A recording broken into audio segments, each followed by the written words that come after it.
Hey, free-to-play gang, welcome back to another video. Now, I promise you, I am not running out of content, okay? I am just trying to grind out like all the shadow bosses as much as I can. So during this period of time, I'm just going to cover some of the more like basic stuff because there are some new players in this game as well, and I want to cater to some of the new players, not so that I can get more subscribers. Actually, I'm kidding, please sub to the channel. So for today's video, you already know what it's going to be about. I'm going to talk about how you can farm more 6-star espers, or rather how you can build more 6-star espers, which is just basically a leveling guide. Now, I'm obviously going to cover like some of the more basic stuff, but I'm just going to give you a little bit more of like an updated guide on like how everything is done. So for example, if you go to the story here, this is where most of you guys will be farming EXP for the biggest bulk of your time. Previously, we were able to farm EXP in the Ritual Miracles, but that is almost impossible right now. Or rather, it's almost impossible if you want to be extremely time efficient. So I'm going to show you a couple of teams that can work really well for practice stages, which means basically where you farm, right, and how this works. So your objective is to bring one fodder farmer, and this is called a fodder farmer, just an esper that is like capped out, max level, everything,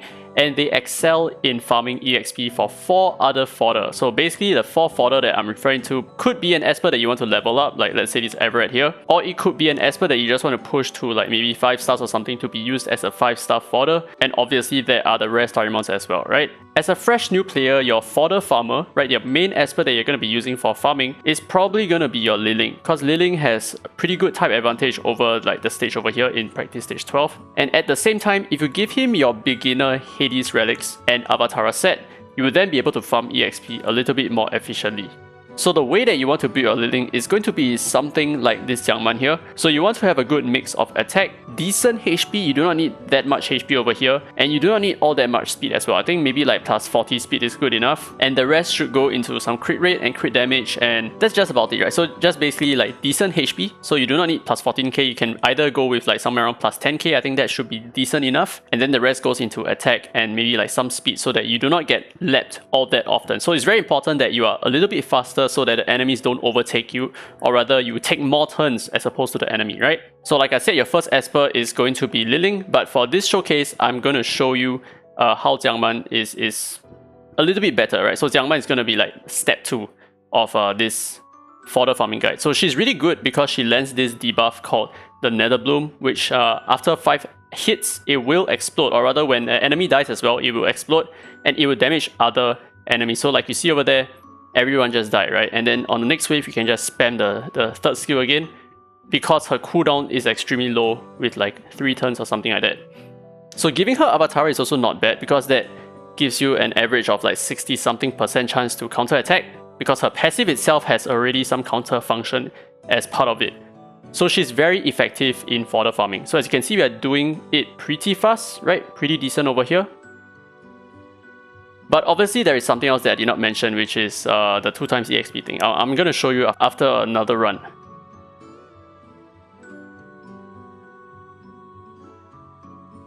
So most players would also use rare Starimon as like their main fodder, but in some cases it doesn't hurt to have espers like Anki-Chai or to have espers like Bryn as part of your fodder farming crew because they are going to buff your attack at the same time. So if you really need that extra attack power, they can be quite effective in boosting your farming rate, for example. And also do take note that because if you're using Jiang Man, she does not have an attack lead. So some other espers that are really good for fodder farming is like, for example, if you bring a fodder Tang Yun into the mix, because Tang Yun has an 18% attack lead, which if he is a fodder, he would then be able to boost her attack a little bit more. Now, a more pay-to-win method of farming EXP is going to be using Gaius. So I'm going to show you my Gaius stats over here. What you notice is that I do not have Hades because I do not need any form of sustain.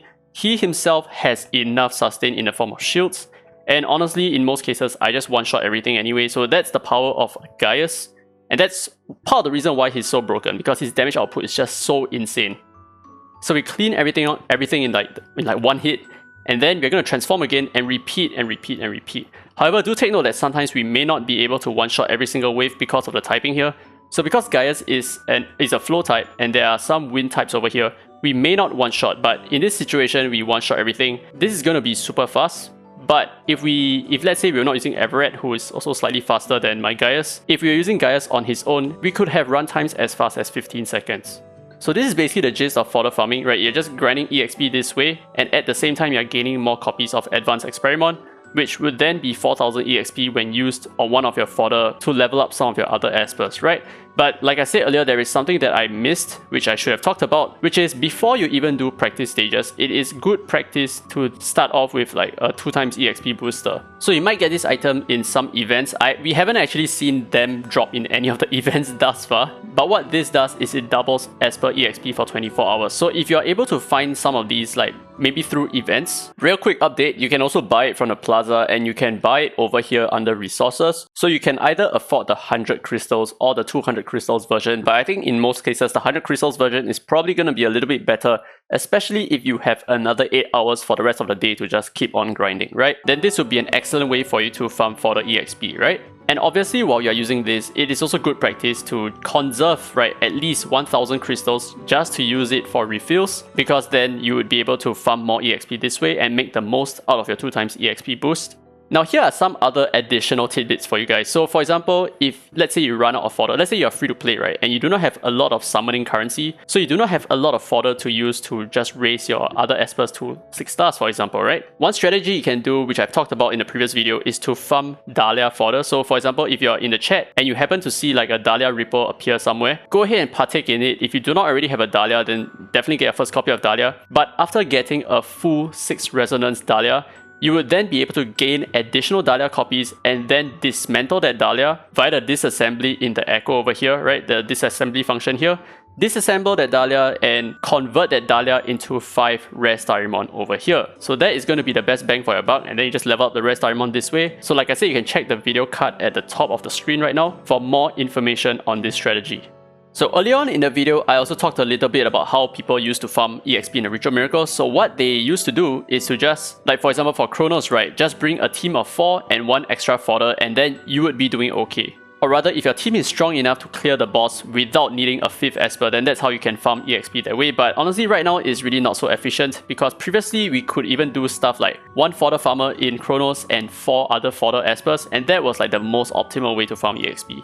But right now, the only good way to farm EXP is just via the practice stages. That's about it. And obviously, sometimes, you know, when there are some events like this, like for example, the Desperado event that's happening right now, there will be some modes that you can partake. Like for example, this one over here, and they do have a chance of dropping Advanced Experiment. So doing this might also be quite energy efficient, because at the same time, you are going to gain some relic pieces, which is like between 5 and 6 stars. And this is very helpful for new players. So this way you're actually going to cover a lot of ground, right? So number 1, you're going to get all your wave pieces, which is really good for ascensions. And then you're going to gain relics and at the same time gain advanced experiments for a little bit more EXP to level up some of your fodder or maybe some of your main espers as well. So these are the ways that we farm EXP right now, and it's extremely limited. But this is going to be the name of the game. This is how you grind, and this is how you make the most efficient use of your stamina. Anyway, feel free to leave a comment down below if you have any other questions with respect to farming EXP. There are definitely many other ways, right? Also, like for example, you can like buy experiments from the shop, but I wouldn't really recommend it. You can also buy, I think previously you could buy some experiments from like the other shops over here, but